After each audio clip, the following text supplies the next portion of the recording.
जय हिंद भाई, नमस्कार। आप सभी का हमारे YouTube चैनल पर स्वागत है। आज आपको बताने वाले हैं आबकारी आरक्षक का सिलेबस। आबकारी आरक्षक के 150 पदों पर भर्ती के लिए विज्ञापन जारी किए जा सकते हैं, तो इसका जो सिलेबस होता है एग्जाम का वो कैसा रहता है, तो आपको सिलेबस के बारे में जानकारी देने के लिए हम आज ये वीडियो बना रहे हैं। और छत्तीसगढ़ पुलिस के लिए सिलेबस का तो हमने पहले ही वीडियो बना लिया है, तो छत्तीसगढ़ पुलिस का भी आप नहीं देखे हैं तो देख सकते हैं कि उसका सिलेबस क्या रहता है। ये जो आबकारी आरक्षक निकाला गया है, आबकारी विभाग में भर्ती होगा, निकाला नहीं गया है, निकलने वाला है और व्यापम इसका एग्जाम कंडक्ट कराएगा। तो इसमें 100 नंबर के प्रश्न पूछे जाते हैं। 100 नंबर में आपका पहला रहता है सामान्य ज्ञान और सामान्य हिंदी। ठीक है, सामान्य ज्ञान और सामान्य हिंदी के 15-15 अंक के प्रश्न रहते हैं।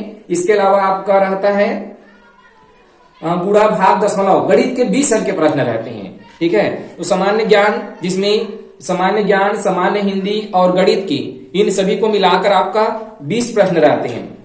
तो सभी को मिलाकर 50 प्रश्न हो गए। 15-15 और 20 सभी को मिलाकर 50 प्रश्न। ये भाग प्रश्न पत्र 1 हो गया। अब प्रश्न पत्र द्वितीय होता है जो कि 50 अंक का ही रहता है। तो 2 प्रश्न पत्र होते थे और जो दूसरा होगा वो शासकीय सेवा नियमों का ज्ञान होना चाहिए। शासकीय सेवा नियमों का ज्ञान होना चाहिए। और दूसरा होता है 3 भाग में है आबकारी शब्दावली का ज्ञान।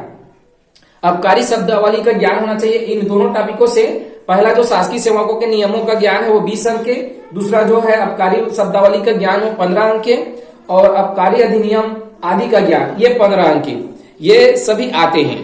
तो 15-15 अंक के आते हैं। इसी प्रकार इसका एग्जाम होता है। पाठ्यक्रम जो सिलेबस है ना, यही जो है वायरल हो रहा है। ऑफिशियल अभी तक का ऑफिशियल जो सिलेबस है वो नहीं आया हुआ है।